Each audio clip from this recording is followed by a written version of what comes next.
Disclaimer: this video is for educational purposes only and is not professional financial or tax advice. Please consult a CPA or financial advisor. Okay, let's dive right into this. Welcome to The Explainer.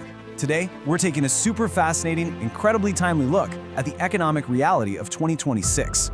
Look, we constantly hear about sweeping tax legislation and global economic shifts on the news, right? But what does that actually mean for your wallet? Today, we are connecting those massive top-down government tax updates directly to our everyday consumer reality. We're reading between the headlines to show you exactly where your financial landscape stands right now. Here's our quick roadmap for today. First up, the 2026 tax updates. Second, we'll hit the current economic news and trends. And finally, we're going to break down consumer financial benchmarks. Let's get into it. Section 1. The 2026 tax updates. New IRS initiatives.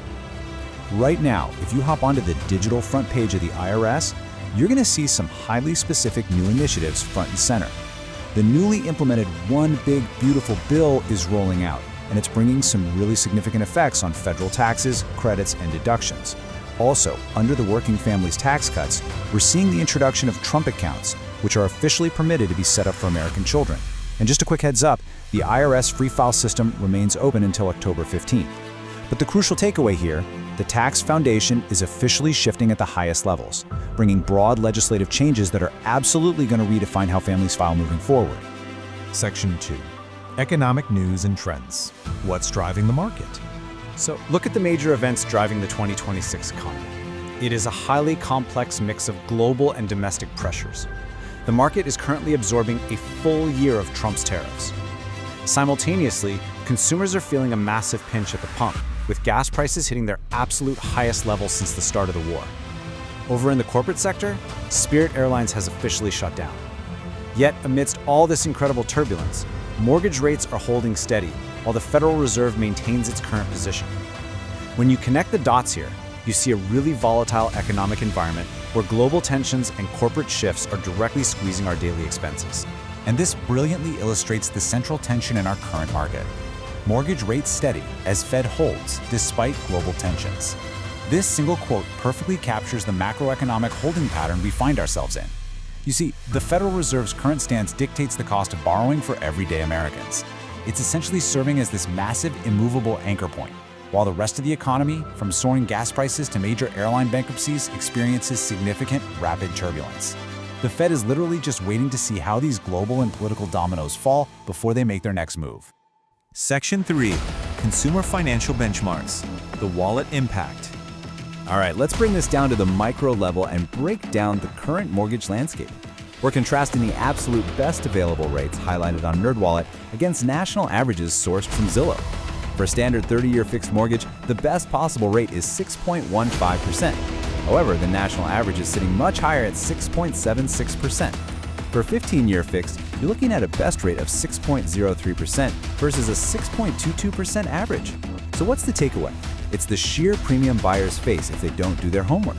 In a market where the Fed is holding rates steady, the gap between the average offering and the best offering is literally where your wealth is either saved or lost over the course of 3 decades. Now, what's really interesting about this slide is the absolutely massive gap when we look at cash savings. The best high-yield savings account rate is currently hitting 5.00%, but the national average savings rate, it's a measly 0.38%. This shows that while top-tier institutions are out there offering highly competitive yields, standard legacy bank accounts are leaving everyday consumers completely in the dust, barely earning a fraction of a percent. And as you'll see, this striking disparity in yields applies straight across the board.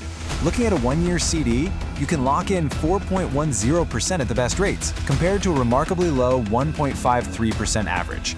A money market account peaks at an impressive 3.90%, but again, that national average is hovering at just 0.57%. The huge lesson here is the hidden compounding cost of settling for average. Look, in an economy where you're dealing with inflation at the gas pump and adapting to sweeping new tax structures from the government, leaving your cash sitting in an average account means you are actively missing out on vital financial growth. I really want to call your attention to one specific, highly relevant benchmark currently on the market right now, 3.9%. This is the APY currently offered by the atomic brokerage cash account.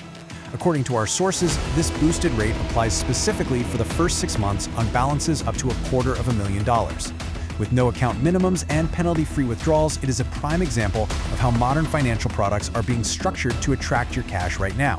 They're offering flexibility while you try to navigate a shifting economic landscape. Which brings us to the ultimate question we all have to answer. With sweeping new federal tax policies like the One Big Beautiful Bill and newly established Trump accounts, combined with these massive, critical spreads between average and best-in-class consumer rates, how are you going to navigate the 2026 economic landscape? We've seen today that macro-level policies and global tensions directly dictate the micro-level numbers in your life. The gap between economic turbulence and your personal financial stability is bridged solely by the active, informed choices you make today. So take a look at your rates, evaluate your accounts, and make sure your wallet is ready for the road ahead. Thanks so much for joining me on this explainer, and keep learning.